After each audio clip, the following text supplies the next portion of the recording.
Right, ladies and gentlemen, this is a very charming sequence of 15, I would imagine sort of 1780s engravings, around sort of 23 by about sort of 30 odd centimetres there, showing the rulers of Britain from ancient times, from Boadicea and when the Druids were around and the Picts, right through to King George II, the predecessor of George III, whom I think probably these pictures date from his reign, although there's no picture of him.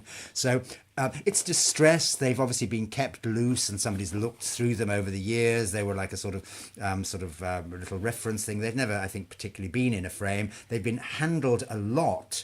And they're a matching set, probably from some sort of gentleman's magazine of the period. Most of them are designed by somebody called Alexander Hogg. And here we go. Let's go through them. So we've got the early Pictish kings and queens, Julius Caesar, the Danish kings, the Saxon kings, Ethelbert, Ethelbald, Ethelred, Alfred, etc. Edwy, Edgar, Sweyn, the Danish kings of England. Then we have Harold, Canute, etc. Then we have the Norman kings, William I, II, King Henry, etc. Henry II, Richard I, wicked King John there as well. The Edwards, we have the Henrys, we have the very short-lived, short-reigned Edward V, murdered supposedly by Richard III. We have Richard III himself, Henry VIII, the Tudor monarchs here, the Stuarts, Mary and it goes as far as King George II. A delightful series, 15 prints, ragged and foxed, but that's actually part of their charm. In a big sequence of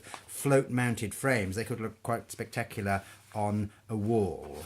15 sheets of the monarchs of England from the very earliest Pictish times to about 1760. Thanks so much indeed. Bye.